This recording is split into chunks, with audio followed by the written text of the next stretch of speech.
तन्नो शास्ता प्रचोदयात् புண்ணிய போட்டும் 18ஆம் படி பூஜை நடக்கிறது. படி பூஜை நடக்கிறது.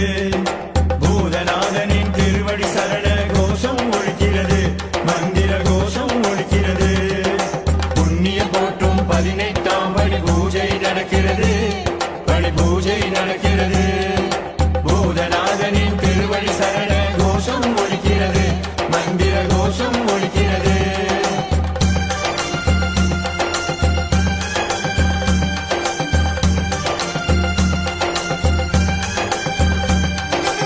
முதலாம் படி ஏறி காமம் என்னும் ஆசை போக, 2ஆம்